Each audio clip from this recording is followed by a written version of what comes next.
Please welcome Evan Gore.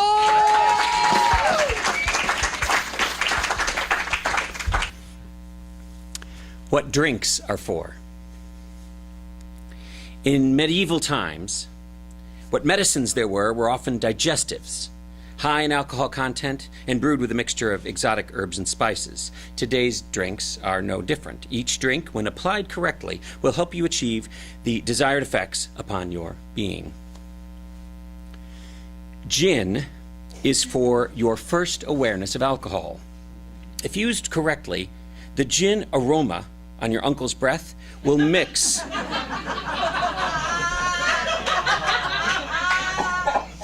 with that of English leather aftershave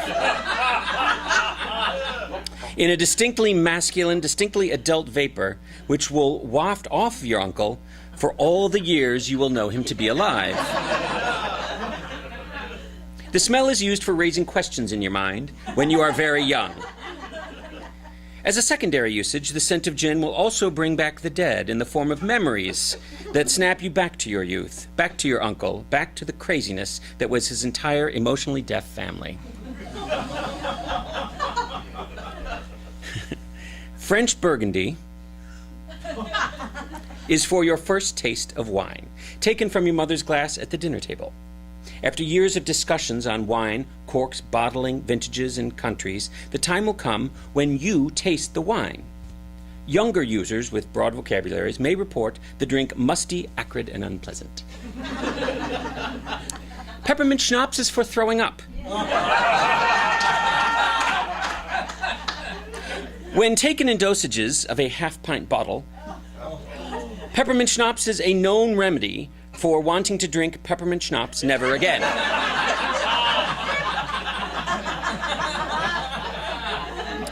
Though it appears in such beverages as adult hot chocolate, the grasshopper, and Christmas coffee, it is also efficacious for remembering the mistakes of your youth, of which it is one. Old-style beer served by the pitcher is also for life lessons. Old Style, by the pitcher, will welcome you into the cliché of lying on a tiled bathroom floor in an all-male dormitory. It will also educate you on the result of weakening to masculine peer pressure. And although it will be the undoing of your self-esteem and your stomach lining, it will whisper in your ear for decades to come, like Jiminy Cricket speaking in a Wisconsin accent. Cadillac margaritas are for making the pretty coworker you invite out for drinks to admit her horniness. Though you will not believe your own ears, her words will echo in your mind for the next 30 years. If a second application of Cadillac margaritas are not served immediately, however, the coworker's guilty conscience will cause a complete shutdown of her libido. With the crowds getting louder and the bartender getting busier, neither the second round nor the two of you are likely to ever come. In your next life, you should order both rounds immediately, quelling the fears of workplace awkwardness and opening the smooth knees of this girl from your daydreams, so that, like in your night dreams, she will welcome and push your face down into her lap.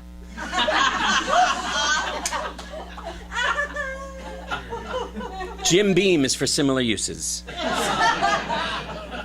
When served in a more romantic bar downtown while courting your future wife. You will crave a cigarette, but because she is making you a better man, you will resist and put your edgy tensions into her eyes, into ordering another round, into perfecting the funny story that makes her laugh in a way that makes you want to hold her entire being closer. You will be drunk on her, and astonishingly, she will be drunk on you. When served in the proper portions, lowly Jim Beam will be a memorably magic elixir, inflaming your mutual desires so hotly, it will render you unable to drive back to your apartment in Los Feliz. Jim Beam may cause you to drive only blocks away to a parking garage, to the top level, where after all of downtown has gone home for the night, you may get out of your car for the kind of hot, sexy, raunchy lovemaking that will define the honeymoon phase of your lifetime together, which you will eventually share with your children, pets, your holiday dinners, your tax accountant, and PTA committee chairpersons. Scotch is for becoming a middle-aged man. With its variety of types, ages, colors, and hard-to-pronounce names like Lagavulin, Dalwhinnie, and Glenkitchy, Scotch's often grassy flavor and high alcohol content, the drink requires stoicism, prized by the middle-aged man. Scotch is also prized as a gift to give to middle-aged white males who have become so drained of personality and personal passion that finding a gift for them can be difficult.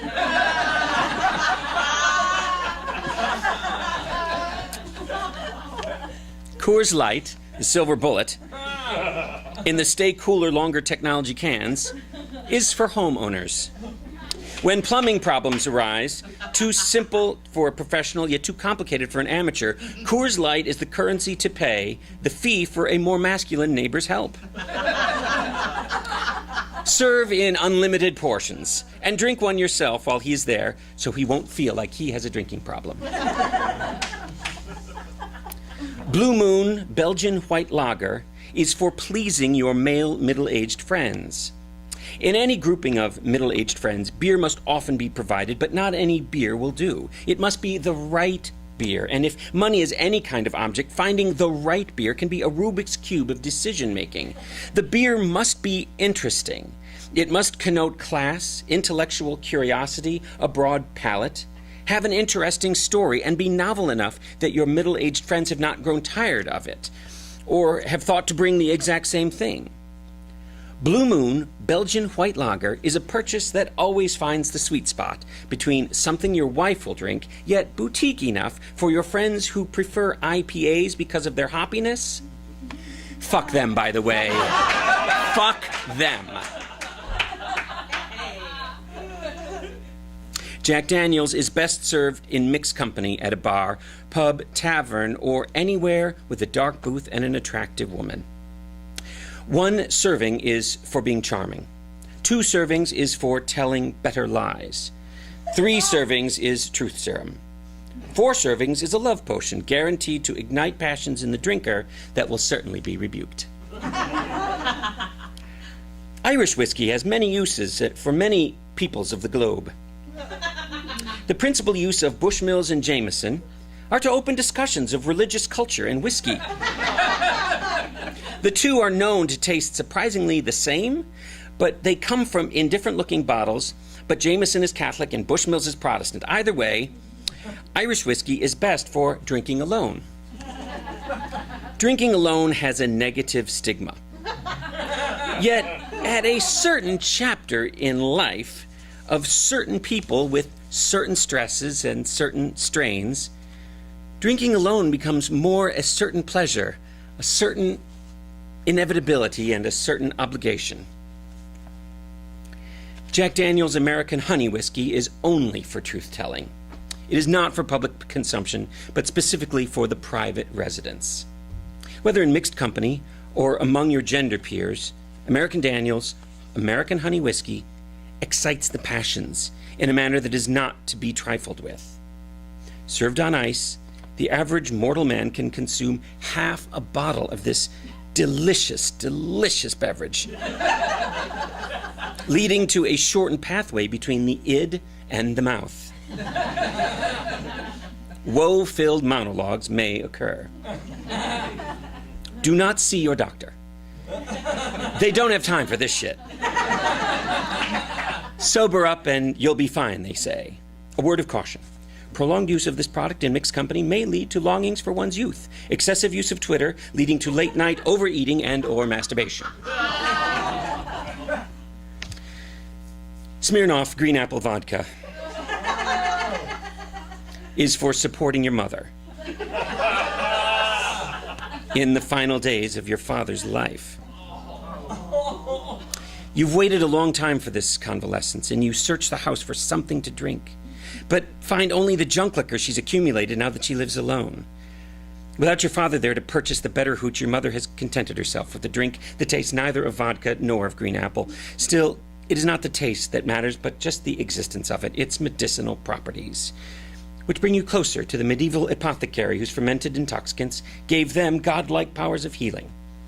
You need healing this week, and you drink so deeply of the Smirnoff green apple vodka, reminding yourself to make a stop the next time you rush to and from the hospital.